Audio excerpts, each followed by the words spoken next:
L'an 559 après la naissance du Christ.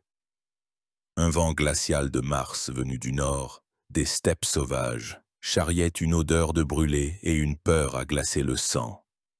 Il s'infiltrait par les fissures des murailles de la plus grande cité du monde, Constantinople, la nouvelle Rome, faisant se figer le sang dans les veines de son million d'habitants. Pour la première fois depuis des décennies, l'ennemi était aux portes. Ce n'étaient pas les armées perses ni les guerriers goths, mais un ennemi bien plus effrayant dans sa fureur primitive. Les hordes sauvages des Koutrigures, nomades du Danube, avaient percé toutes les lignes de défense et maintenant, telles des sauterelles, elles dévastaient les faubourgs florissants, tuant, pillant et incendiant tout sur leur passage. Au grand palais impérial, la panique régnait. L'empereur Justinien, qui avait déjà plus de 70 ans, un vieillard qui avait depuis longtemps troqué le champ de bataille pour la cellule du théologien et le cabinet du législateur, était désemparé. L'armée régulière, la fleur des forces impériales, se trouvait loin, en Italie, en Hispanie, aux frontières orientales. La capitale était sans défense. La porte d'or, par laquelle entraient autrefois les triomphateurs, était maintenant verrouillée à double tour, et sur les remparts ne se tenaient que de maigres détachements de la garde palatine qui n'avaient jamais connu de véritable bataille. Des foules de citadins erraient dans les rues, assiégeant les églises, implorant Dieu d'accomplir un miracle. Et c'est alors, à l'heure du plus grand besoin, alors que le sort de la ville semblait scellé, qu'un murmure parcourut les rues, se transforma en rumeur, puis en un cri unique et assourdissant. Un seul nom était sur toutes les lèvres, celle des sénateurs et des marchands, des artisans et des débardeurs du port. Un nom devenu légende. Un nom qui n'avait pas été prononcé à la cour depuis de nombreuses années, couvert par la poussière de l'oubli et l'ombre de la disgrâce impériale, Bélisaire. Dans son modeste domaine à la périphérie de la capitale vivait un vieil homme. Il approchait des 60 ans, un âge avancé pour un guerrier de cette époque. Son corps était couvert de cicatrices, souvenirs de dizaines de batailles des déserts de Mésopotamie au col enneigé des Alpes.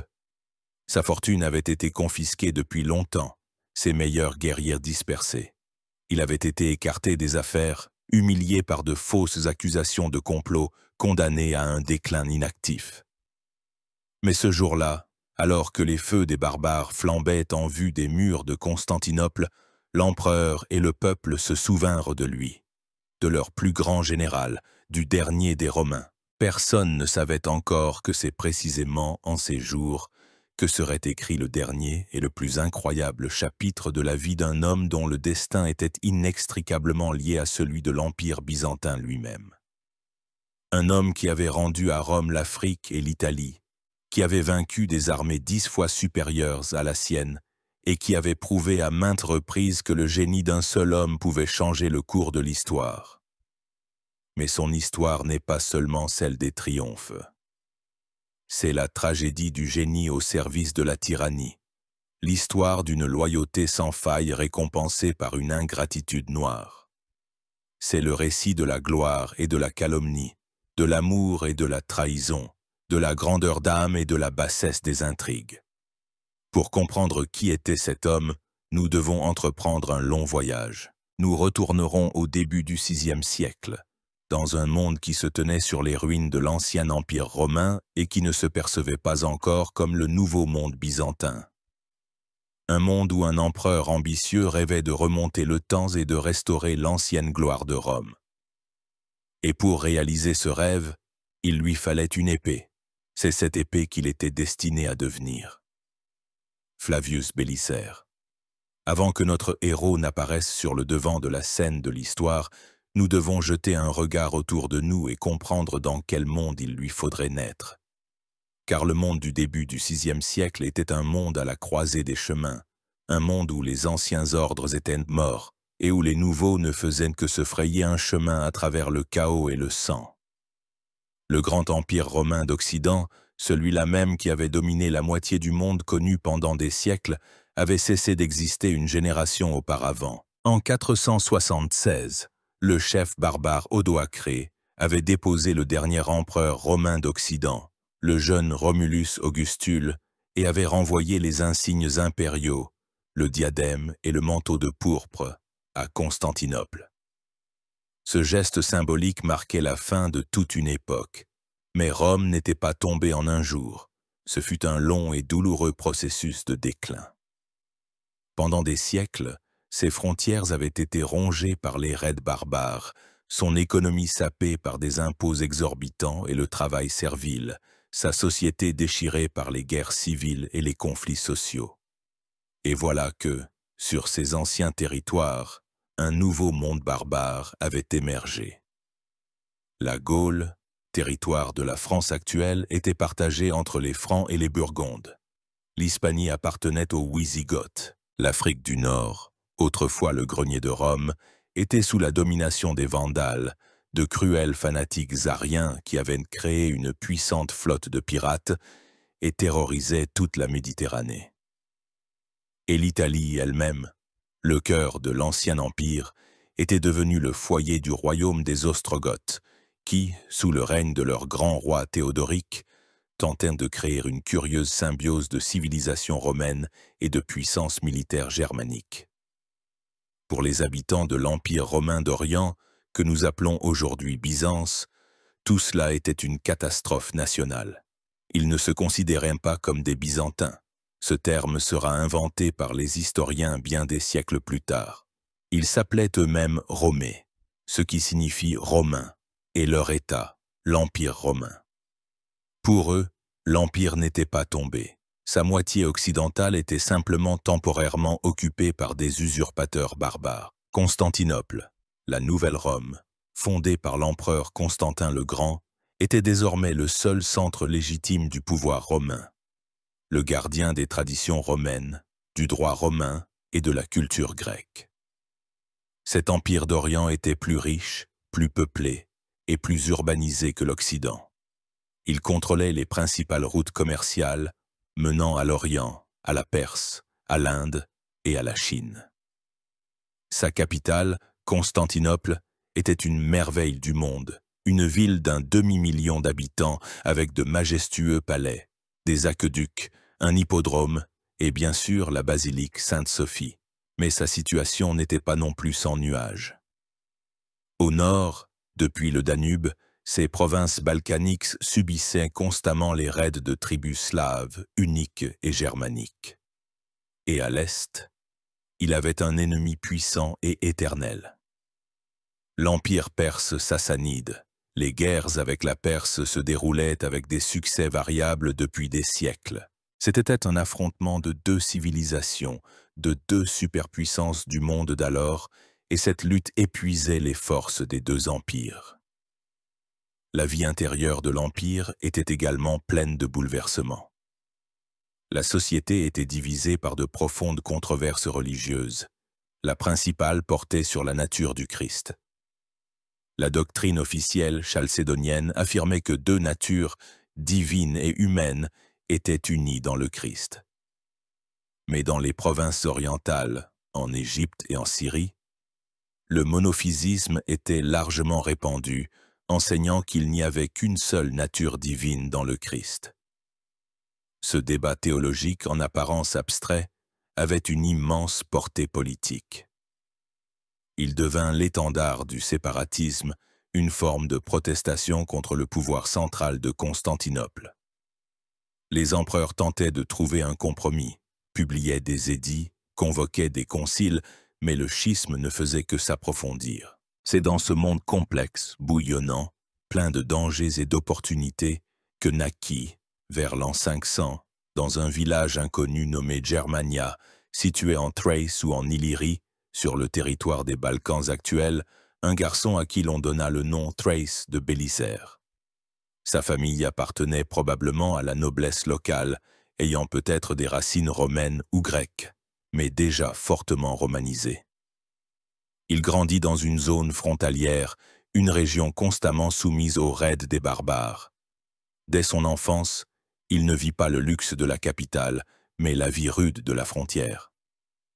Il apprit l'équitation et le maniement des armes non pas pour les tournois, mais pour survivre. Sa langue maternelle était très probablement une forme de latin vulgaire, mais il apprit sans aucun doute aussi le grec, la langue de l'armée et de l'administration. Nous ne savons rien de son enfance, mais nous pouvons supposer que c'est précisément cet environnement rude qui a forgé son caractère. Il était de haute taille, bien bâti, d'une apparence agréable qui le rendait sympathique aux gens. Mais derrière cette apparence se cachait une discipline de fer, un esprit vif et analytique et un sens inné du tact. Il ne reçut pas une éducation classique, mais possédait une sagesse naturelle et une capacité à comprendre les hommes. Contrairement à de nombreux généraux, il n'était ni cruel ni avide. Il se souciait de ses soldats et, ce qui était tout à fait atypique pour l'époque, de la population civile des territoires conquis. Comme de nombreux jeunes ambitieux de province, il voyait dans l'armée le seul chemin vers le sommet. Très jeune, il se rendit à Constantinople et entra au service militaire. Sa carrière ne commença pas dans les unités régulières de l'armée, mais dans la garde personnelle ou, comme on les appelait alors, les bucellaires, d'un homme très important. Cet homme était Flavius Justin. Et aux côtés de Justin se trouvait toujours son neveu, un homme qui allait changer le destin de Bélicère et du monde entier. Son nom était Pierre Sabatius. L'histoire le retiendra sous le nom de Justinien. L'étoile de Bélicère commença son ascension en même temps que celle du nouvel empereur, et leurs destins seront si étroitement liés qu'il sera impossible de les séparer. Tandis que dans les rudes provinces balkaniques grandissait le garçon destiné à devenir le plus grand général de son temps, dans la capitale de l'Empire, dans le labyrinthe des intrigues de palais, se forgeait lentement mais sûrement un nouveau pouvoir. Ce pouvoir était concentré entre les mains de deux hommes, dont l'origine était aussi modeste que celle de Bélicère lui-même. Deux paysans illyriens, un oncle et son neveu, qui, grâce à la chance, à la persévérance et à une cruauté implacable, réussirent à s'élever de la fange au sommet de la hiérarchie impériale. L'oncle s'appelait Justin. C'était un simple soldat, arrivé à Constantinople à pied, avec pour tout bagage un sac de biscuits. Illettré mais physiquement fort, courageux et loyal, il gravit lentement les échelons. Au début du VIe siècle, il atteignit le poste de commandant de la garde palatine des excubiteurs. C'était un poste clé qui donnait le contrôle de la seule force militaire réelle de la capitale. En 518, lorsque le vieil empereur Anastasé mourut sans laisser d'héritier, c'est Justin qui, s'appuyant sur ses gardes et distribuant généreusement de l'argent aux sénateurs, réussit à s'emparer du trône. L'ancien Porché devint empereur romain, mais le véritable cerveau du nouveau régime n'était pas le vieux Justin sans instruction, mais son neveu, Pierre Sabatius, qu'il avait adopté et à qui il avait donné une éducation brillante. Ce jeune homme, entré dans l'histoire sous le nom de Justinien, était tout le contraire de son oncle. De petite taille, enclin à l'embonpoint, il n'était pas un guerrier. Ses armes n'étaient pas l'épée et la lance, mais un esprit vif, une capacité de travail incroyable et des ambitions véritablement sans limite. C'était un homme de cabinet, capable de travailler jour et nuit, s'immisçant dans tous les détails de la gestion d'un immense empire, des controverses théologiques à la politique fiscale.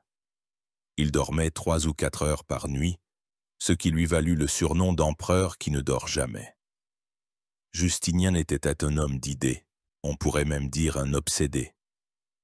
Son plus grand rêve, son idée fixe, était la restauration de l'Empire romain, en latin Renovatio Imperii Romanorum.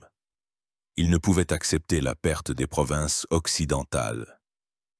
Il rêvait de ramener sous l'autorité de Constantinople, Rome, Carthage, toute l'Italie, l'Afrique et l'Hispanie. Il voulait restaurer l'Empire dans les frontières de l'époque de Trajan, humilier les barbares et faire renaître l'ancienne grandeur. Pour cela, il lui fallait 3 choses. Une foi orthodoxe unie et forte, un code de loi unifié et parfait, et bien sûr une armée forte et victorieuse. La création du code de loi, le célèbre code justinien, il s'en chargera lui-même. Et pour créer une armée victorieuse, il lui fallait un général de génie, C'est précisément à cette époque, au début du règne de Justin, que les chemins de Justinien et du jeune officier Bélisaire se croisèrent. Bélisaire servait dans la garde de Justinien, devenant l'un de ses gardes du corps et homme de confiance. Justinien, doté d'un rare don pour reconnaître les talents, remarqua immédiatement le jeune homme capable et loyal. Une relation particulière s'établit entre eux, non pas simplement celle d'un maître et de son serviteur, mais celle d'un mécène et de son protégé. Justinien vit en Bélisaire l'instrument même, l'épée dont il avait besoin pour réaliser ses plans grandioses. Il commença à promouvoir Bélisaire, lui confiant des missions de plus en plus importantes. En 527, le vieil empereur Justin décéda et Justinien devint officiellement le seul souverain. L'une de ses premières mesures fut de nommer Bélisaire, âgé de 27 ans, au poste élevé de commandant en chef des troupes à la frontière perse. C'était une confiance immense et un risque énorme. La frontière orientale était le secteur le plus dangereux et le plus important. C'est là que le jeune général, sans expérience du commandement de grandes armées, devait affronter toute la puissance de l'empire sassanide, dirigé par le Shahanshah énergique et belliqueux Kavad Ier. Pour Bélisaire, ce fut le premier véritable baptême du feu. Il arrive à la forteresse de Dara, principal bastion des Romées en Mésopotamie.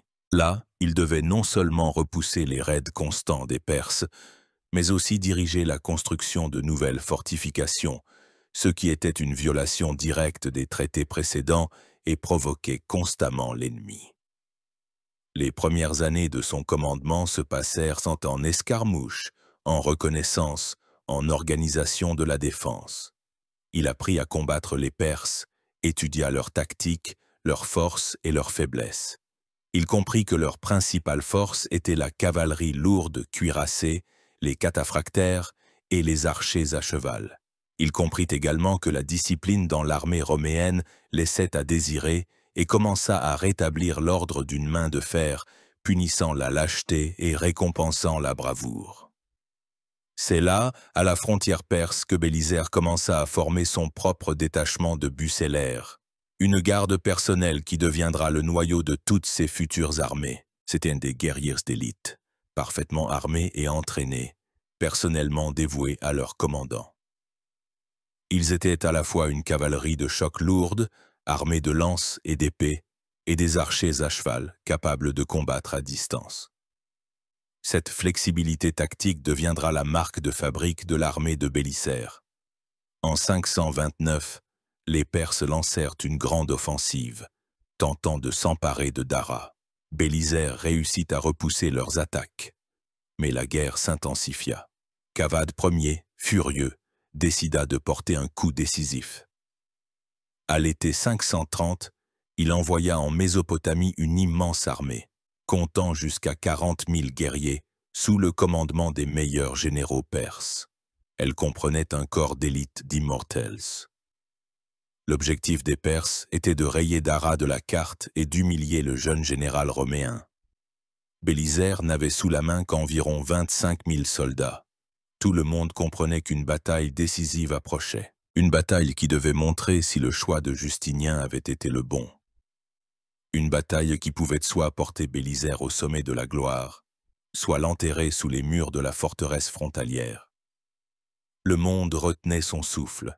Était 530, la plaine mésopotamienne surchauffée devant les murs de la forteresse de Dara. L'air vibre de chaleur et d'une attente aussi épaisse que du sirop. D'un côté, l'immense armée de l'Empire perse, étincelant au soleil de milliers de casques et d'armures polies. La fleur de la noblesse sassanide, menée par le général expérimenté Pérozès, est venue ici pour châtier les audacieux Romées. De l'autre côté, l'armée de Bélisaire, presque 2 fois moins nombreuse, mais protégée par les murs de sa forteresse et la foi en son jeune commandant.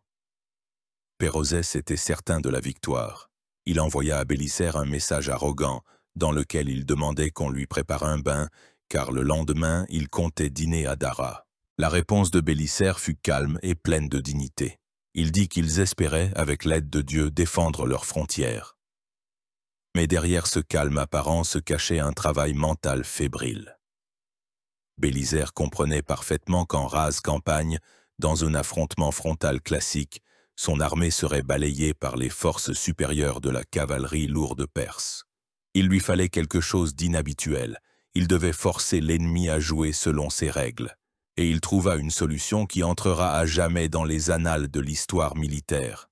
Il ne reste pas à l'abri derrière les murs, se condamnant à un siège passif. Mais il ne sortit pas non plus en rase campagne.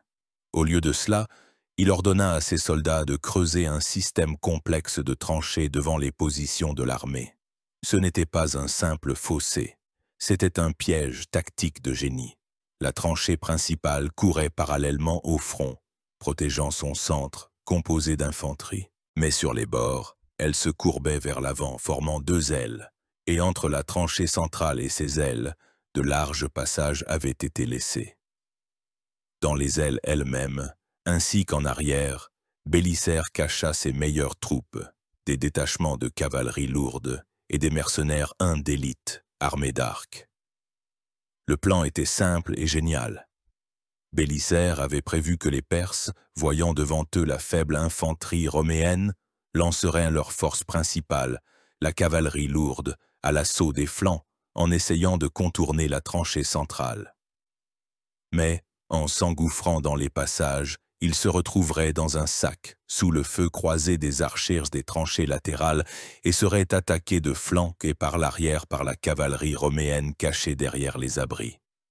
Il avait transformé le champ de bataille en un échiquier, où chaque pièce avait son rôle, et où les tranchées étaient un piège tendu à la reine ennemie. Le premier jour de la bataille se passa en reconnaissances armées. Les Perses sondaient les défenses roméennes, mais n'osaient pas engager une bataille générale. Plusieurs duels eurent lieu entre des champions des deux camps, dans lesquels les Romains l'emportèrent, ce qui rehaussa le moral de l'armée de Bélisaire. Le deuxième jour, Pérozès, ayant reçu des renforts, décida de lancer une offensive à grande échelle. Il divisa son armée en deux lignes. La première vague attaqua le flanc gauche des Romains. Le combat fut acharné. Les Perses, malgré le feu des archers, commencèrent à repousser les Byzantins. Mais au moment décisif, Bélisaire engagea sa réserve, un détachement de Huns Massagètes, qui frappèrent les Perses de flanc. L'attaque fut brisée, et les Perses se replièrent. Après la chaleur de midi, Pérozès jeta toutes ses forces dans la bataille. Comme Bélisaire l'avait prévu, le coup principal fut porté sur les deux flancs simultanément. Sur le flanc gauche des Romèzes, un combat acharné s'engagea. Mais le véritable drame se joua sur le flanc droit. C'est là que Pérozès lança son corps d'élite d'Immortels. Leur assaut fut terrible. La cavalerie roméenne ne tint pas et commença à battre en retraite. La bataille semblait perdue. Les Perses, triomphants, se lancèrent dans la brèche, poursuivant les fuyards. Et à ce moment, le piège se referma. En poursuivant les fuyards, les Immortels dépassèrent les tranchées masquées et exposèrent leur dos et leurs flancs aux coups des détachements de Huns et d'Hérules qui y étaient cachés.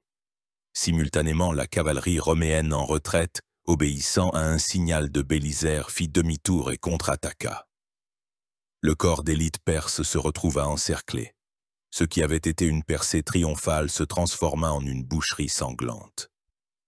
Les Immortels, pris en tenaille sur trois côtés, furent presque entièrement anéantis. Leur étendard fut capturé. La mort des Immortels sous les yeux de toute l'armée perse fut le tournant de la bataille. Voyant la déroute de leur meilleure unité, les Perses fléchirent. La panique s'empara de leurs rangs, et ils se mirent à fuir en désordre. Bélisaire lança immédiatement sa cavalerie à leur poursuite. La déroute fut complète. Selon l'historien Procope de Césarée, témoin oculaire de ces événements, les Perses perdirent au moins 5000 hommes tués. Les pertes roméennes furent insignifiantes. La victoire de Dara eut une importance énorme. Ce fut la première grande défaite des Perses en rase campagne depuis de nombreuses décennies. Elle fit instantanément de Bélisaire, âgé de 29 ans, le général le plus célèbre de l'Empire. Son nom était sur toutes les lèvres à Constantinople.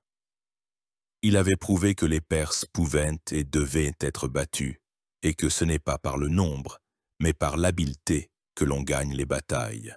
Il avait démontré son don tactique unique, sa capacité de pensée non conventionnelle, son aptitude à utiliser le terrain, à anticiper les actions de l'ennemi et à frapper au moment le plus vulnérable. Justinien était ravi. Son choix s'était justifié à 100%. Il récompensa généreusement son général, lui conférant le plus haut grade militaire de commandant en chef de toutes les troupes d'Orient. Cependant, la guerre n'était pas encore terminée. Un an plus tard, en 531, Bélisaire subit une défaite à la bataille de Callinicum lorsque, sous la pression de ses officiers impatients, il fut contraint de livrer bataille dans des conditions défavorables, mais même cette défaite ne put éclipser la gloire de Dara. Bientôt, le vieux shah perse Kavad mourut et son successeur, Khosrow Ier Anushirvan, désireux d'avoir les mains libres pour des réformes internes, conclut avec Justinien une paix éternelle.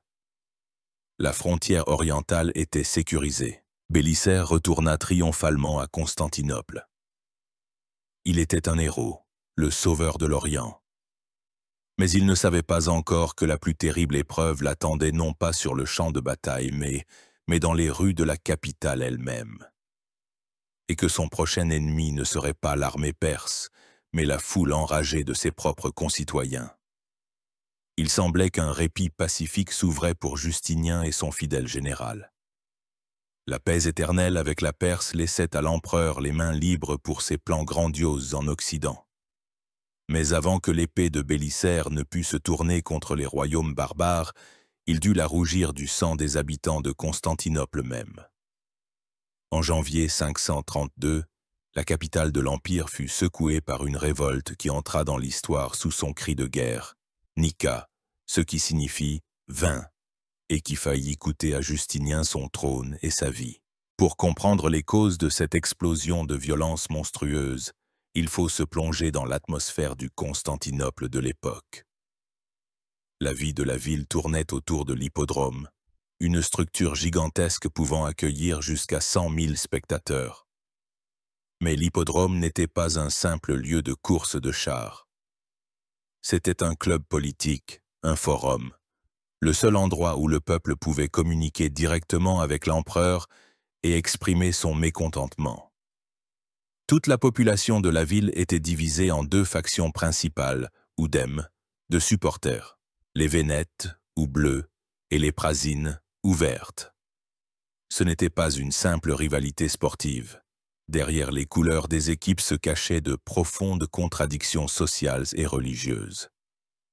Les Vénètes représentaient généralement la grande aristocratie et les propriétaires stériens, et étaient pour la plupart partisans de l'orthodoxie officielle, chalcédonienne. Les Prasines, quant à eux, regroupaient les marchands, les artisans, les basses classes urbaines, et parmi eux se trouvaient de nombreux monophysites. Les empereurs protégeaient traditionnellement l'une des factions. Justinien et son épouse, l'impératrice Théodora, qui dans sa jeunesse, selon les rumeurs, avait elle-même été liée au monde de l'hippodrome, sympathisait avec les Vénètes. En 532, la tension dans la capitale avait atteint son paroxysme. Le peuple était mécontent de la politique fiscale rigoureuse de Justinien. Pour ses projets ambitieux, la construction de temples, de fortifications et les guerres futures, l'empereur avait besoin d'énormes sommes d'argent, et ses fonctionnaires, en particulier le préfet Jean de Cappadoce et le questeur Tribonien, haï du peuple, pressuraient la population. À cela s'ajoutait le mécontentement des Prasines face au favoritisme envers les Vénètes, dont les bandes sévissaient impunément dans les rues. L'étincelle qui mit le feu aux poudres fut un incident banal. Le préfet de la ville arrêta plusieurs membres des deux factions, accusés de meurtre lors de rixes de rue. Deux d'entre eux, un Vénète et un Prasin, furent condamnés à mort. Mais lors de la pendaison, la corde se rompit et les condamnés restèrent en vie. La foule y vit un signe divin. Des moines cachèrent les rescapés dans une église voisine. Le 13 janvier, lors de nouvelles courses à l'hippodrome, des délégations des deux factions demandèrent à Justinien la grâce des condamnés. L'empereur, ne voulant pas montrer de faiblesse, garda le silence. Et c'est alors que l'impensable se produisit. Les factions rivales s'unirent. Des tribunes de l'hippodrome s'éleva un cri unique et assourdissant qui devint le slogan de la révolte. « Nika! Nika !» La foule sortit en trombe de l'hippodrome dans les rues. Commença une émeute qui se transforme rapidement en une révolte à grande échelle. Pendant 5 jours, Constantinople fut au pouvoir des insurgés. Les bâtiments gouvernementaux furent incendiés, y compris la première version de la basilique Sainte-Sophie. Les prisons furent forcées, les prisonnières libérées. La foule pilla les maisons des fonctionnaires haïs. Justinien se retrouva enfermé dans son grand palais, ayant pratiquement perdu le contrôle de la capitale. Les insurgés formulèrent des exigences politiques. La démission de Jean de Cappadoce et de Tribonien, et finalement la déposition de Justinien lui-même. Ils proclamèrent même un nouvel empereur, Hypatios, neveu de l'empereur défunt Anastasé. La situation de Justinien semblait désespérée. Sa garde était peu nombreuse et ses généraux désemparés. Le 5e jour de la révolte, il réunit au palais un conseil d'urgence. La plupart des généraux et des dignitaires conseillaient de la fuite. Les navires étaient déjà prêts dans le port. La voie du salut était ouverte. Justinien, brisé et désespéré, était déjà prêt à accepter. Et à ce moment décisif, alors que l'histoire aurait pu prendre un tout autre cours, une femme prit la parole. L'impératrice Théodora, ancienne actrice, courtisane, femme au passé scandaleux, elle possédait une volonté inflexible et un cœur de lionne. Elle se leva devant les hommes désemparés et prononça un discours qui changea tout. Elle dit que même si le salut n'était que dans la fuite, elle ne fuirait pas. Ceux qui ont porté la couronne ne doivent pas survivre à sa perte. Elle ne verrait pas le jour où l'on cesserait de l'appeler impératrice. Elle proposa au souverain de se sauver, s'il le voulait. Il avait de l'argent, les navires étaient prêts, la mer était ouverte. Quant à elle, elle resterait, car elle appréciait l'ancien adage selon lequel la pourpre impériale est un beau linceul. Ces paroles, prononcées avec un calme glacial, eurent l'effet d'un coup de foudre. Elles firent honte aux hommes et leur insufflèrent une nouvelle détermination. Justinien reprit courage. Il fut décidé de réprimer la révolte par la force. L'exécution de cet ordre sanglant fut confiée à 2 hommes, Bélisaire et un autre général, Mundus, qui commandait un détachement de mercenaires hérules. Le plan était simple et cruel, tandis que Justinien détournait l'attention de la foule rassemblée à l'hippodrome pour le couronnement de son nouvel empereur Hypatios, en feignant d'être prête à des concessions. Les troupes de Bélisaire et de Mundus encerclèrent l'hippodrome. À un signal donné, ils firent irruption à l'intérieur par 2 entrées opposées, bloquant toutes les issues. Le massacre commença. La foule désarmée, piégée dans une souricière de pierre, n'avait aucune chance. Les soldats, exaspérés par des jours d'humiliation et de peur, taillèrent tout le monde sans distinction, hommes, femmes, vieillards. Le sang coulait à flots sur les marches de marbre. Le soir, tout était terminé. Selon Procope de Césarée, plus de 30 000 personnes furent tuées ce jour-là à l'hippodrome. La sédition Nika fut noyée dans le sang. L'empereur proclamé Hypatios et son frère furent capturés et exécutés le lendemain. Justinien conserve son trône. Mais cette victoire fut achetée à un prix terrible. La ville était en ruine. Des milliers de ses habitants étaient morts. Cependant, en réprimant l'émeute, Justinien renforça son pouvoir comme jamais auparavant. Il se débarrassa de l'opposition et eut l'occasion de reconstruire la capitale, la rendant encore plus magnifique. Pour Bélisaire, cet épisode fut une nouvelle preuve de sa loyauté absolue. Il exécuta sans hésiter l'ordre cruel, sauvant le trône pour son empereur. Il prouva qu'on pouvait compter sur lui dans n'importe quelle situation, même la plus désespérée. Maintenant que les ennemis intérieurs étaient anéantis, Justinien pouvait enfin tourner son regard vers les ennemis extérieurs. L'épée de Bélisaire avait été trempée dans le feu de la guerre de Perse et lavée dans le sang de la sédition de la capitale. Il était prêt pour de grandes conquêtes. La première cible choisie fut le royaume des Vandales en Afrique du Nord. La grande reconquête commençait. Les incendies de la sédition Nika n'avaient pas encore eu le temps de s'éteindre que Justinien commençait déjà les préparatifs de sa première grande campagne de conquête. Son regard se tourna vers le sud, de l'autre côté de la Méditerranée, vers les terres ce qui avait été autrefois l'une des plus riches provinces de Rome, l'Afrique du Nord. Depuis près de 100 ans, ces terres étaient sous la domination des Vandales, une tribu germanique qui, au 5e siècle, avait conquis ce territoire et fondé son propre royaume avec pour capitale l'ancienne Carthage. Les Vandales étaient une force redoutable. Ils avaient créé une flotte puissante qui leur permettait de dominer la Méditerranée occidentale. Leurs raids de pirates semaient la terreur sur les côtes de l'Italie, de la Sicile et de la Grèce. En 455, ils avaient même pris et pillé Rome elle-même. Mais ce qui les rendait particulièrement haïssables aux yeux de Constantinople, c'était leur religion. Les Vandales étaient de fervents ariens, considérant les chrétiens orthodoxes nicéens comme des hérétiques. Ils persécutaient cruellement la population romano-africaine locale, leur confisquant leurs terres, détruisant leurs églises. Pour Justinien, qui se considérait comme le défenseur de l'orthodoxie, c'était un autre motif de guerre de poids. Un prétexte commode pour l'invasion se présenta en 530.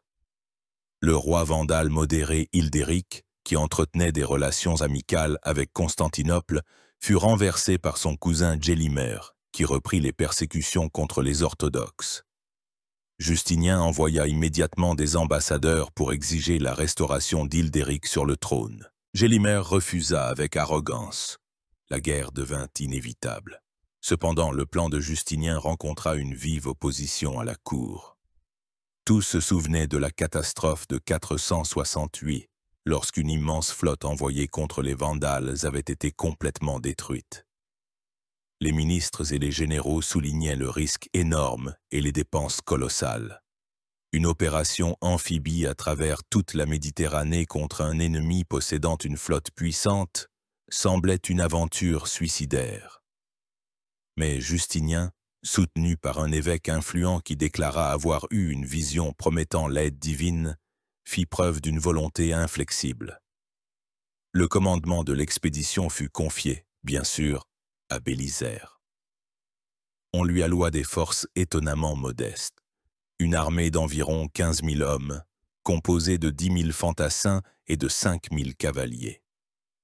Le noyau de cette armée était ses bucellaires personnels. La flotte pour transporter cette troupe comptait plus de 500 navires de transport des 92 navires de guerre, des dromons.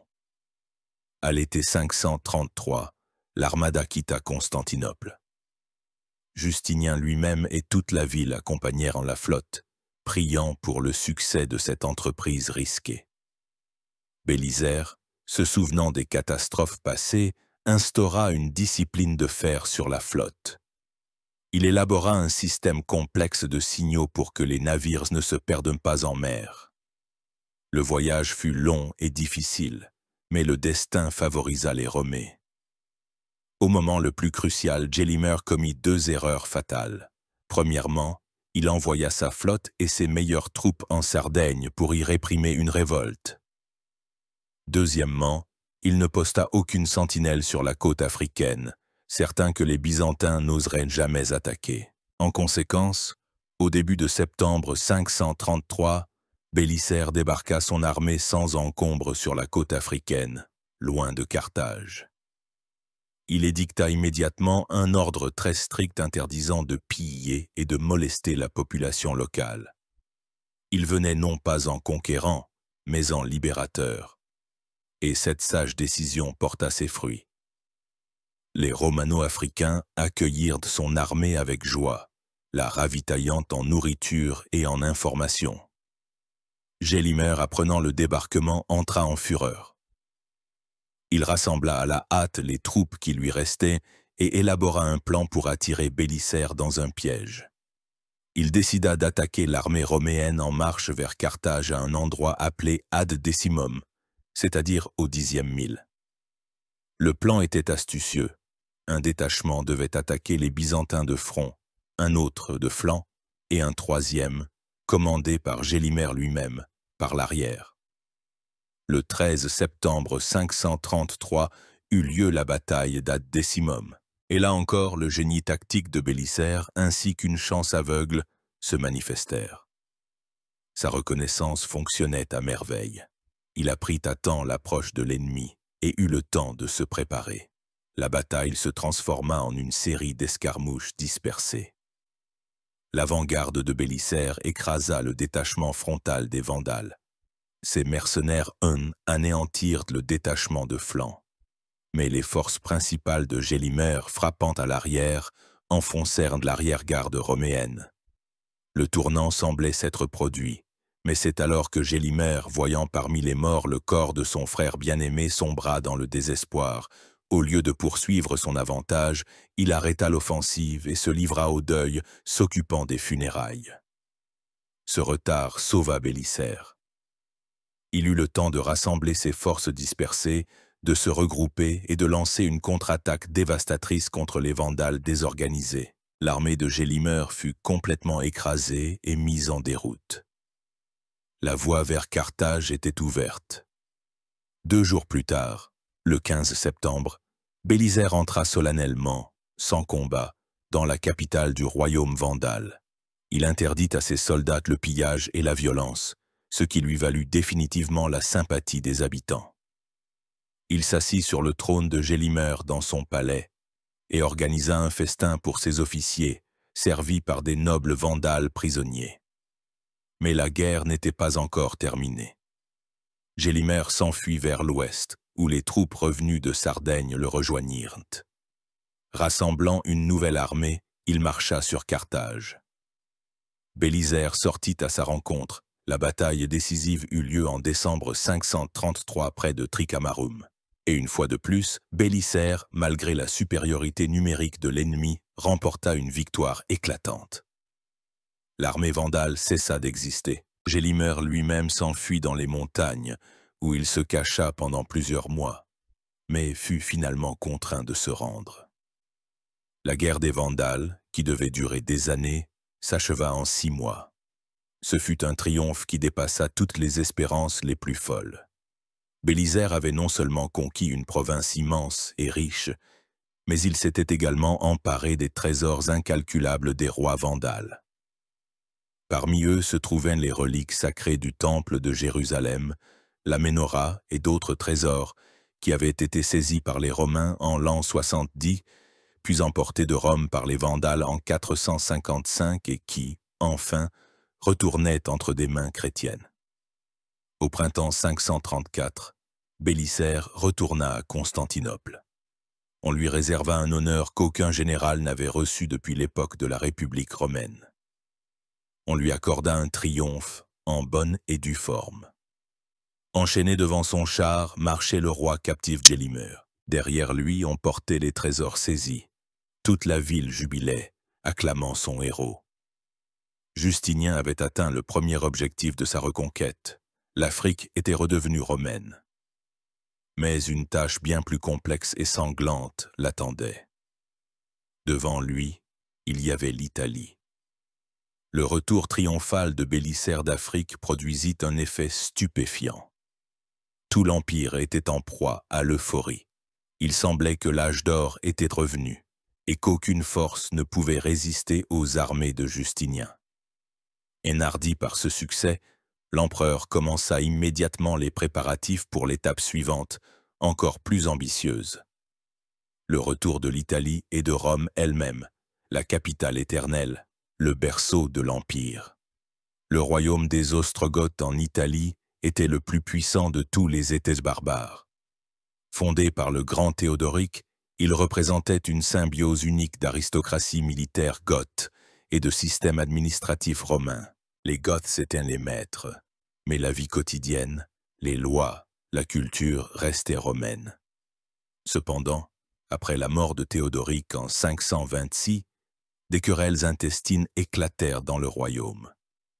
Sa fille, la reine régente Amalasunthe, tenta de mener une politique pro-byzantine, mais fut renversée et assassinée par son cousin Théodate. Le meurtre d'une alliée de Rome donna à Justinien un prétexte idéal pour intervenir. En 535, Bélisaire, à la tête d'une armée encore plus petite que celle qui avait conquis l'Afrique, environ 7500 guerriers seulement, fut envoyé en Italie. Le plan de Justinien prévoyait une attaque sur 2 fronts. Bélisaire devait attaquer par le sud, en s'emparant de la Sicile, et un autre général, Mundus, par le nord, en envahissant la Dalmatie. Le début de la campagne fut brillant. Bélisaire s'empara avec facilité, presque sans résistance, de toute la Sicile. La population locale, comme en Afrique, voyait en lui un libérateur des barbares ariens. Le dernier jour de l'an 535, il entra triomphalement à Syracuse, puis il traversa sur le continent italien. Le premier obstacle sérieux sur son chemin fut la ville de Naples, qui opposa une résistance acharnée.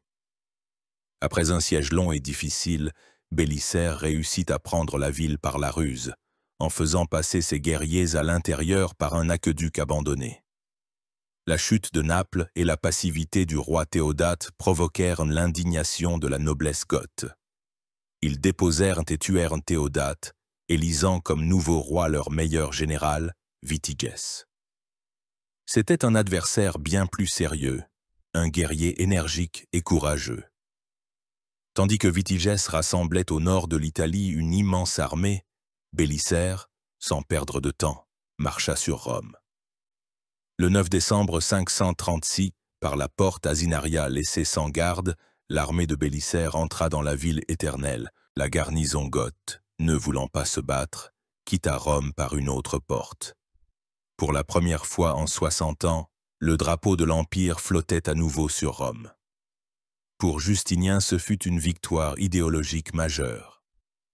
Mais Bélisaire, général expérimenté, comprenait que la vraie guerre ne faisait que commencer. Sa minuscule armée, qui ne comptait plus que 5000 hommes, se retrouva enfermée dans une ville immense avec une muraille de plusieurs kilomètres, et il savait que bientôt toute l'armée goth viendrait l'assiéger.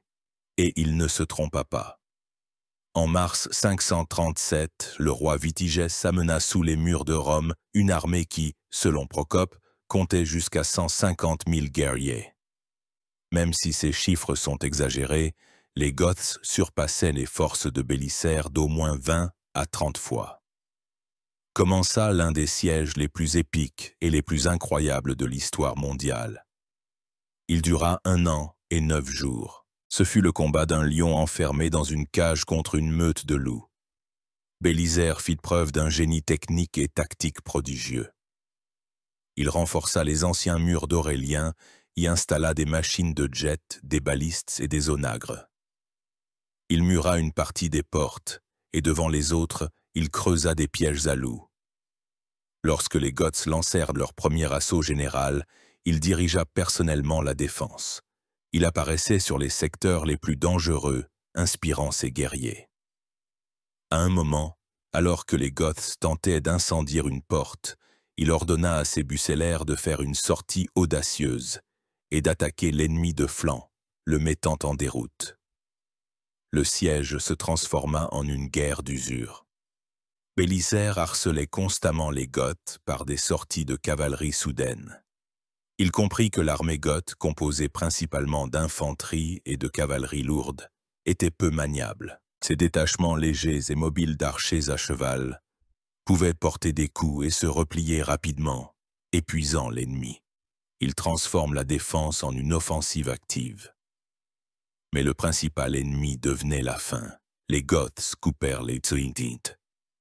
Les 11 aqueducs qui approvisionnaient Rome en eau. La vie dans la ville s'arrêta. Les fontaines se tarirent, les moulins s'arrêtèrent. La faim commença, suivie des maladies. La population de Rome, qui avait d'abord accueilli Bélisaire, se mit à murmurer. Ils exigeaient soit une bataille générale, soit la reddition de la ville. Bélisaire fit preuve non seulement de talent militaire, mais aussi politique. Il réussit à calmer les habitants, promettant une aide rapide de l'empereur. Et l'aide arrivait effectivement, mais par petits détachements qui se frayaient difficilement un chemin à travers les cordons goths. Le siège se poursuivit mois après mois. Les Goths souffraient également de maladies et de pénuries de nourriture dans leur immense camp. Finalement, en mars 538, après un an de tentatives infructueuses, ayant perdu la majeure partie de leur armée dans les combats et les épidémies, Vitigès fut contraint de lever le siège et de se retirer vers le nord, dans sa capitale Ravenne. Bélisaire avait accompli l'impossible. Il avait défendu Rome avec une poignée de soldats contre une armée immense. Cette défense devint le sommet de son art militaire. Il passe immédiatement à la contre-offensive, s'emparant d'une ville après l'autre. La victoire semblait proche, mais à ce moment, de nouvelles troupes impériales arrivèrent en Italie sous le commandement d'un autre général, l'eunuque Narsès. Et avec les renforts, la division s'installa dans l'armée. L'arrivée de Narsès avec des renforts au printemps 538 aurait dû être un moment de triomphe et de coup décisif porté aux Goths. Au lieu de cela, elle marqua le début d'une période qui faillit anéantir toute l'entreprise de conquête de l'Italie. Le problème ne venait pas de Narsès lui-même, administrateur talentueux et, comme on le verra plus tard, général capable, mais des instructions ambiguës qu'il avait apportées de la part de Justinien. L'empereur à Constantinople, aveuglé par des victoires faciles et peut-être commençant déjà à jalouser la gloire retentissante de son meilleur général, commit une erreur fatale. Il donna à Narsès des pouvoirs qui le rendaient pratiquement l'égal de Bélisaire. Dans une lettre aux commandants italiens, Justinien écrivit de manière vague qu'il devait obéir à Narsès en tout ce qui serait bénéfique à l'Empire. Cette phrase devint une pomme de discorde. Une partie des officiers, jaloux de Bélisaire ou cherchant les faveurs du nouveau favori, passèrent immédiatement du côté de Narsès. Le commandement unifié qui avait été la clé de tous les succès précédents de Bélisaire s'effondra. L'armée romaine se scinda en deux factions. Bélisaire, en tant que commandant en chef, insistait sur un plan stratégique unifié. Il fallait continuer à faire pression sur la capitale goth, Ravenne, pour contraindre Vitigès à la capitulation. Narsès, s'appuyant sur ses partisans, préférait des actions plus prudentes et dispersées, visant à prendre des villes isolées.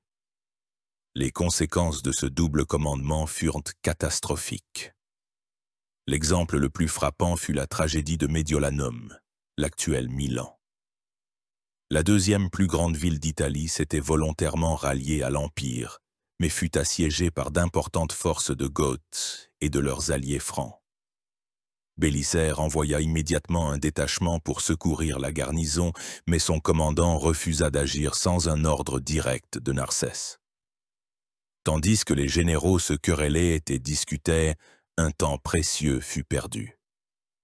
À Médiolanum, une terrible famine éclata. Finalement, la garnison poussée au désespoir capitula.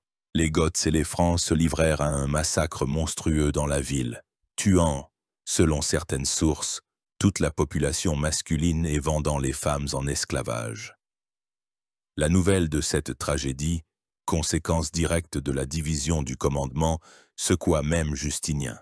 Il comprit enfin son erreur. Narsès fut rappelé à Constantinople et Bélisaire retrouva la plénitude du pouvoir.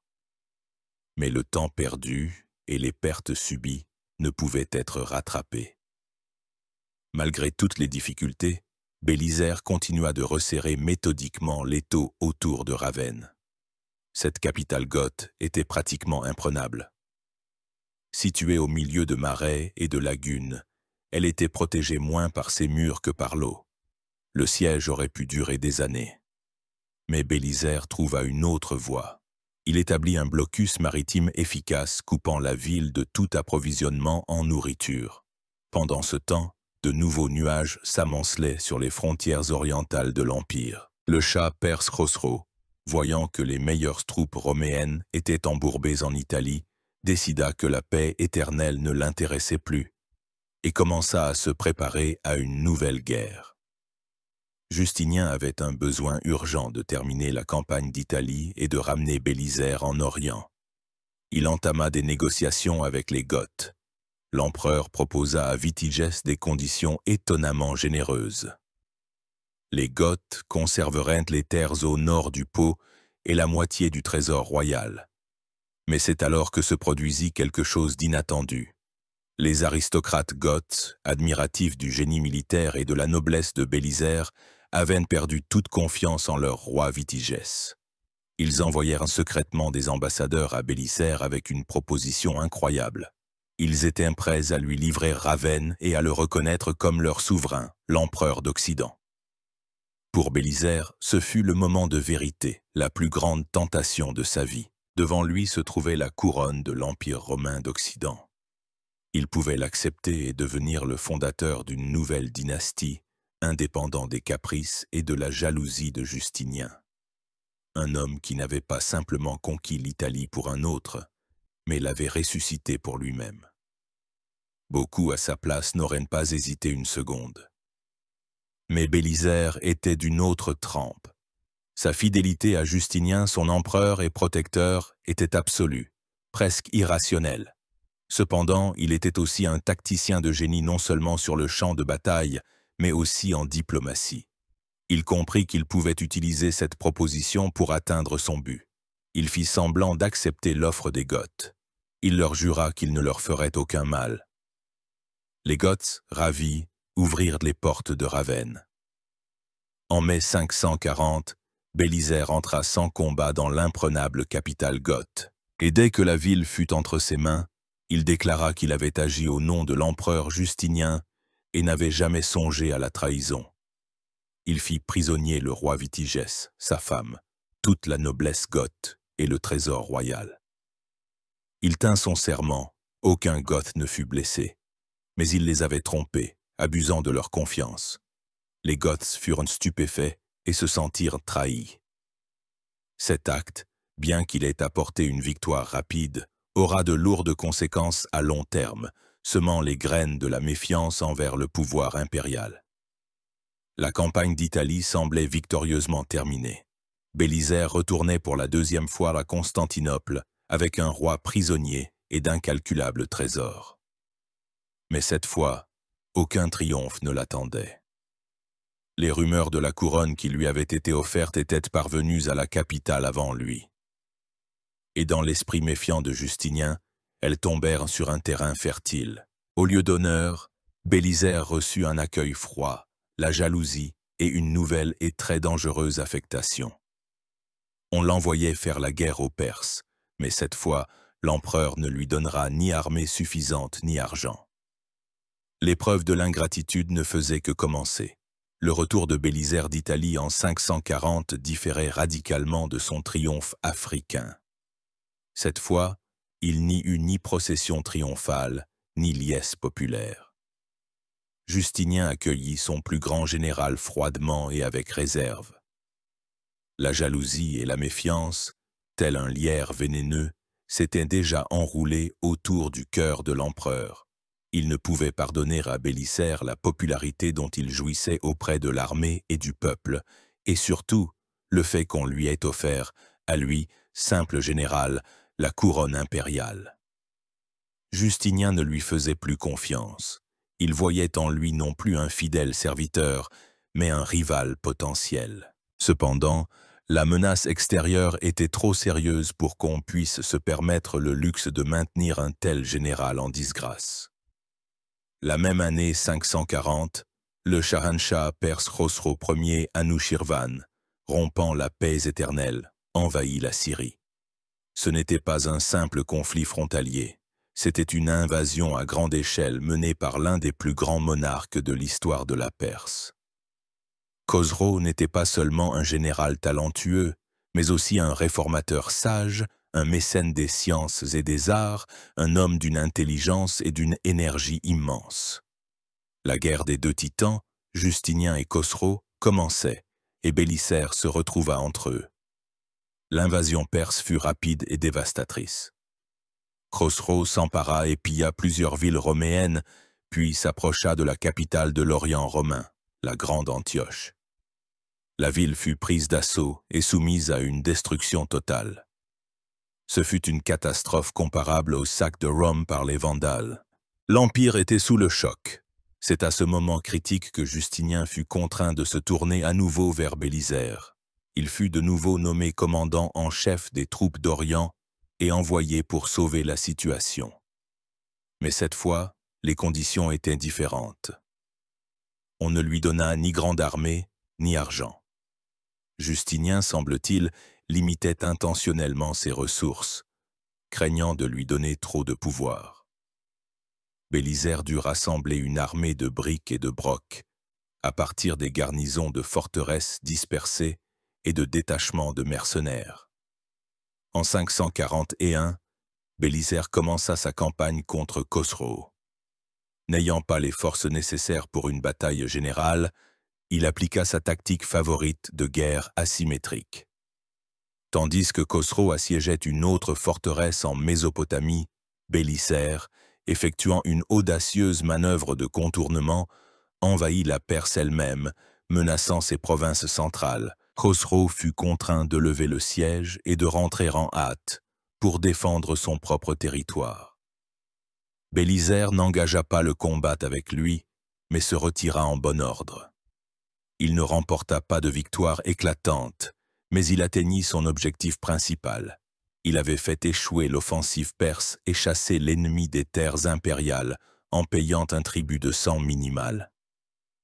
Cependant, c'est durant cette période que sa vie personnelle subit la plus dure épreuve, qui faillit lui coûter sa carrière et sa raison. Et la figure centrale de ce drame fut son épouse, Antonina. Antonina était une femme hors du commun. Fille d'un conducteur de chars de l'hippodrome, elle avait, comme son amie proche l'impératrice Théodora, un passé mouvementé. Elle était plus âgée que Bélisère, avait des enfants de liaison précédente, mais possédait un esprit vif, une volonté de fer et une cruauté absolue. Elle était la fidèle servante et l'agent de Théodora, et leur amitié lui donnait une influence énorme à la cour. Bélisère, selon le témoignage de Procope, était follement amoureux de sa femme et se trouvait sous sa forte influence. Pendant la campagne de Perse, Antonina accompagnait son mari, et là, dans le camp militaire, un scandale éclata. Antonina entama une liaison avec son fils adoptif, un jeune homme nommé Théodose. Tout le camp était au courant de cette liaison, sauf une personne, Bélisère lui-même.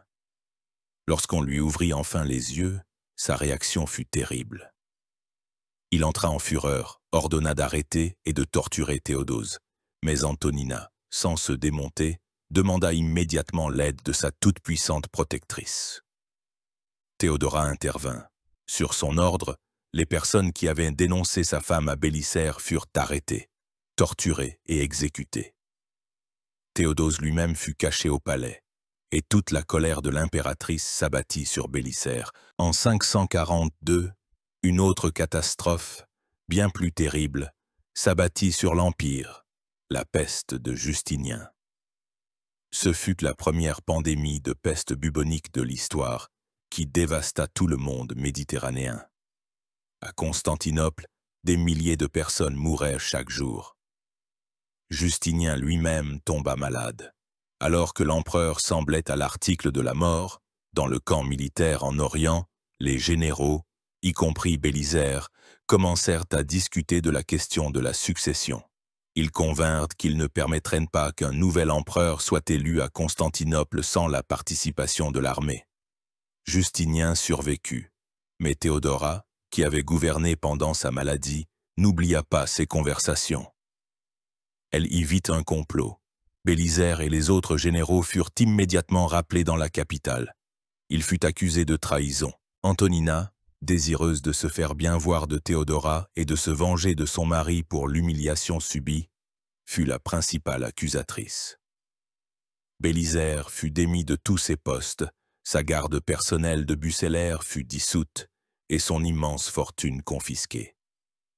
Le plus grand général de l'Empire se retrouva en disgrâce totale, humilié, calomnié par sa propre femme et dépouillé de tout. Il vécut à Constantinople en simple citoyen, attendant chaque jour son arrestation ou son exécution. Mais le destin préparait un autre retournement. La situation en Italie, que l'on croyait conquise, échappait à tout contrôle. Et Justinien, ravalant sa fierté et sa méfiance, dut de nouveau se tourner vers le seul homme qui pouvait sauver la situation. Après plusieurs mois d'humiliante disgrâce, Bélisaire fut pardonné, non sans l'aide d'une Antonina repentante ou ayant simplement changé de tactique, et reçut une nouvelle affectation. On lui rendit une partie de sa fortune et on l'envoya de nouveau en Italie. Mais c'était une toute autre Italie et une toute autre guerre. Tandis que Bélisaire guerroyait en Perse et traversait un drame personnel, en Italie, qu'il avait quitté en 540, s'embrasait le feu d'une nouvelle résistance goth. Les gouverneurs roméens, envoyés de Constantinople, se révélèrent des administrateurs avides et incompétents. Par leurs exactions et leur arrogance, ils se firent rapidement haïr tant de la population italienne que des Goths restants. Les graines de la méfiance, semées par Bélisaire lors de la prise de Ravenne, donnèrent une récolte sanglante. En 541, les Goths, ayant repris des forces, élurent un nouveau roi. Ce fut un jeune, énergique et charismatique aristocrate nommé Baduila, entré dans l'histoire sous le surnom de Totila, ce qui signifie l'immortel. Totila était tout le contraire de ses prédécesseurs. Il n'était pas seulement un guerrier courageux et un général talentueux, mais aussi un politicien avisé. Il comprit que pour vaincre, il fallait non seulement battre les armées roméennes, mais aussi gagner le cœur et l'esprit de la population italienne. Il mit fin aux oppressions et, surtout, mena une réforme sociale radicale. Il libéra les esclaves et les colons, des paysans dépendants, et les enrôla dans son armée, leur promettant terre et liberté. Pour la première fois depuis longtemps, les Goths commencèrent à se battre non seulement pour le pouvoir, mais pour une Italie nouvelle et plus juste. Les résultats ne se firent pas attendre. L'armée de Totila grandissait de jour en jour. Il remportait victoire sur victoire, écrasant les garnisons impériales dispersées et démoralisées. Il reconquit presque toute l'Italie du nord et du centre. En 544, la situation devint si critique que Justinien fut contraint d'y renvoyer à nouveau Bélisaire. Mais ce fut un retour en enfer. Bélisaire arriva en Italie pratiquement sans armée et sans argent. Justinien, qui continuait de se méfier de lui et était occupé par la guerre contre la Perse, ne lui donna aucune ressource. Bélisaire ne disposait que d'environ 4000 mercenaires, recrutés à la hâte en Thrace. Le trésor était vide. Il dut, sur ses propres fonds qui lui avaient été restitués, recruter des soldats et armer des navires. Ce n'était pas une armée de conquête, mais une poignée d'hommes pour mener une guérilla sans espoir. Les 5 années suivantes, de 544 à 549, furent la période la plus sombre et la plus humiliante de la carrière militaire de Bélisaire. Il n'était que l'ombre de lui-même. Au lieu de victoires éclatantes en rase campagne, des sièges épuisants, de petites escarmouches, des tentatives désespérées de tenir quelques forteresses côtières, il errait le long de la côte, essayant tant bien que mal de résister à la poussée inexorable de Totila. Il écrivit des lettres désespérées à Justinien, le suppliant d'envoyer des troupes et de l'argent, mais ne recevait que de vagues promesses. Le point culminant de cette tragédie fut la lutte pour Rome. En 545, Totila assiégea la ville éternelle. Bélisaire, basé au port d'Ostie, à l'embouchure du Tibre, tenta désespérément de briser le blocus goth et de ravitailler la ville. Il chargea des navires de blé et remonta le fleuve. Mais en raison d'un manque de coordination et de la trahison de l'un de ses commandants, l'opération échoua.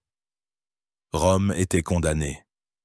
En décembre 546, après un long siège, la ville, épuisée par la faim, tomba.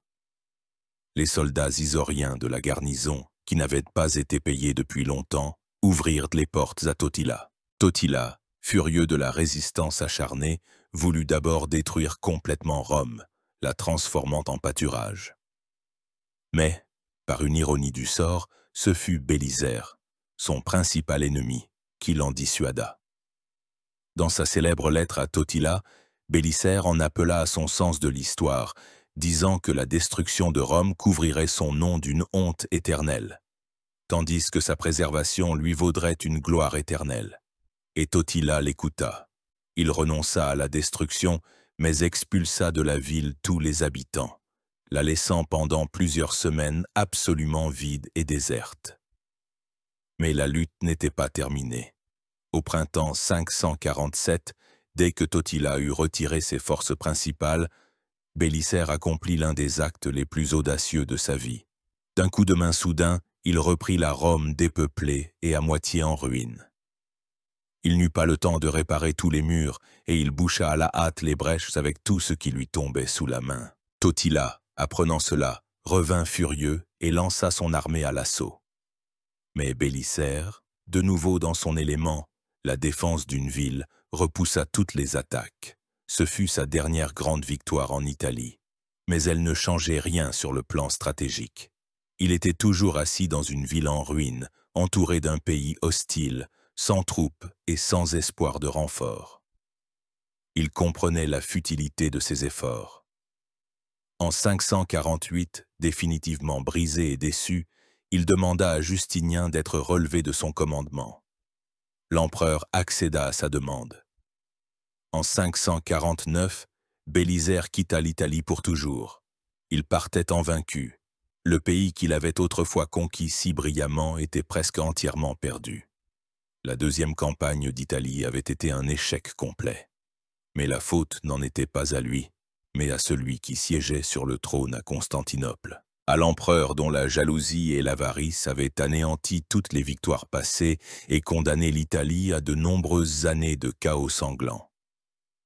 Bélisère rentrait chez lui pour vivre le reste de ses jours en paix. Mais le destin lui réservait une dernière épreuve. De retour d'Italie, Bélisère passa les 12 années suivantes loin des champs de bataille.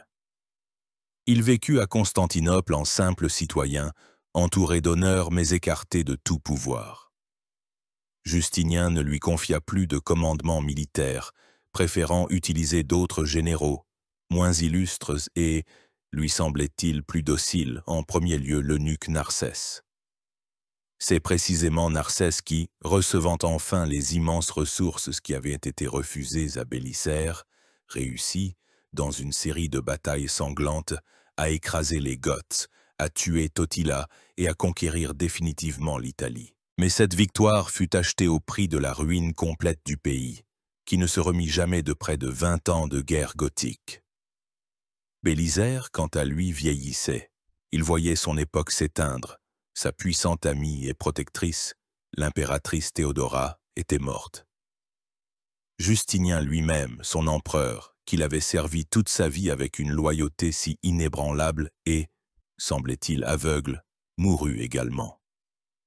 Bélisère leur survécut à tous, se transformant en un monument vivant d'une époque révolue.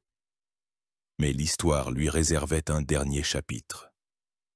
C'est alors, en 559, que se produisirent les événements par lesquels nous avons commencé notre récit. L'invasion des hordes sauvages des Coutrigours sous la direction du Khan Zabergan, la panique dans la capitale et l'appel désespéré aux vieux héros oubliés. L'empereur, qui était alors le vieux Justin II, neveu de Justinien, rappela Bélisère de sa retraite et le supplia de sauver la ville. Et le vieux lion, qui approchait des 60 ans, ne refusa pas. Il ne pouvait pas refuser. Il n'avait pas d'armée à sa disposition.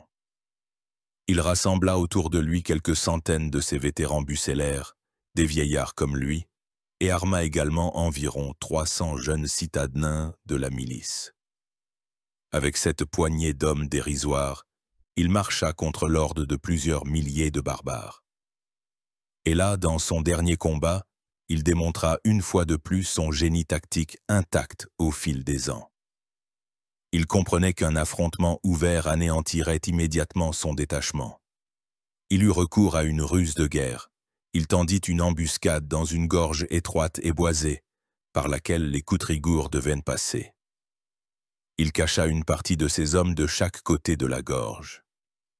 Lorsque l'avant-garde de la cavalerie barbare entra dans le piège, Bélisaire ordonna à ses guerriers de faire le plus de bruit possible, de frapper leurs boucliers, de crier de son air des trompettes. Simultanément, il lâcha sur l'ennemi une nuée de flèches. L'effet fut stupéfiant. Les Coutrigours, ne voyant pas l'effectif de l'adversaire et attaqués de flanc dans un espace étroit, crurent être tombés dans une embuscade d'une immense armée impériale. La panique s'empara de leurs rangs. Les premiers commencèrent à battre en retraite en désordre, se mêlant aux rangs arrière et créant une confusion totale. L'attaque fut brisée. Bélisaire, profitant du moment, porta un coup bref mais violent. Les barbares, ayant subi des pertes et complètement démoralisés, se retirèrent. La capitale était sauvée. Le peuple de Constantinople accueillit Bélisaire comme un sauveur, comme un dieu vivant. Sa popularité atteignit de nouveau des sommets, et cela, comme auparavant, ne suscita que jalousie et méfiance à la cour. Le jeune empereur, au lieu de récompenser le héros, eut peur de sa gloire.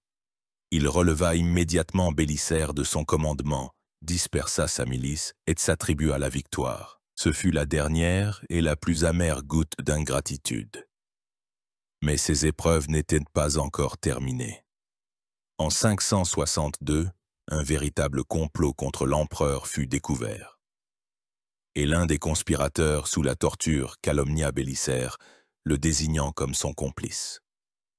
C'en était assez. Le vieux général fut de nouveau accusé de trahison. Il fut assigné à résidence, et ses biens furent une fois de plus confisqués. Pendant plusieurs mois, il vécut dans l'humiliation et la misère. Ce n'est qu'au bout de 6 mois, lorsque son innocence devint évidente, qu'on lui rendit sa liberté et ses biens. Bélisaire mourut en mars 565, quelques mois seulement avant la mort de son éternel maître, Justinien. Il mourut dans son lit, dans sa maison, pardonné, mais oublié. Et c'est ici que l'histoire se termine et que la légende commence. Plusieurs siècles plus tard, au Moyen Âge, naquit une histoire selon laquelle Justinien n'aurait pas seulement assigné Bélisaire à résidence, mais aurait ordonné de l'aveugler et de confisquer tous ses biens, et que le plus grand général de l'Empire, le conquérant de l'Afrique et de l'Italie, aurait passé le reste de ses jours assis sur le parvis d'une église, en mendiant aveugle, demandant l'aumône avec les mots « Donnez une obole à Bélisaire, que la vaillance a élevé, et que l'envie a terrassé. » Cette légende, presque certainement, n'a rien à voir avec la réalité, mais son incroyable popularité en dit long. Elle est devenue un symbole, la quintessence de toute sa vie, un symbole du destin tragique d'un génie, dont la loyauté sans borne fut récompensée par une ingratitude tout aussi sans borne. Alors, qui était-il, Flavius Bélisaire? Il fut, sans aucun doute, l'un des plus grands généraux de l'histoire, se tenant aux côtés d'Alexandre le Grand, d'Hannibal et de Jules César. Son génie tactique, sa capacité à vaincre avec de faibles moyens, son humanité et sa discipline étaient sans précédent pour son époque. Il rendit à l'Empire d'immenses territoires et, pour un bref instant, sembla réellement faire renaître l'ancienne gloire de Rome. Mais en même temps, son héritage est tragique. Ses conquêtes furent achetées au prix d'un épuisement incroyable des forces de Byzance elles-mêmes. L'Italie, ruinée par 20 ans de guerre, ne devint jamais une partie intégrante de l'Empire et, peu après sa mort, fut conquise par de nouveaux barbares, les Lombards. L'Afrique tint plus longtemps, mais elle aussi tomba sous l'assaut des Arabes un siècle plus tard.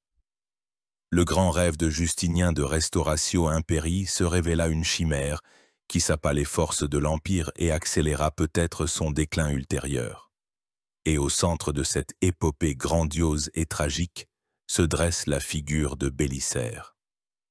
L'homme qui aurait pu devenir empereur, mais qui préféra rester un soldat fidèle. Sa vie est un rappel éternel que les plus grandes victoires sur le champ de bataille peuvent être dévalués par les intrigues dans les couloirs des palais, et que même la gloire la plus éclatante est impuissante face à l'ombre sombre de l'envie humaine. Son histoire n'est pas un simple récit de guerres et de conquêtes. C'est une parabole sur la bravoure et la trahison, sur la grandeur et la tragédie, qui continuera d'émouvoir les esprits et les cœurs pendant encore de nombreux siècles. Vous avez écouté l'histoire de Flavius Bellisaire, le dernier des grands Romains. Merci de votre temps et de votre attention. Si vous souhaitez continuer à vous plonger dans les pages les plus dramatiques et ambiguës de l'histoire mondiale, abonnez-vous à notre chaîne. Laissez vos commentaires et partagez ce récit avec ceux que cela pourrait intéresser. De nombreux autres voyages dans le temps nous attendent.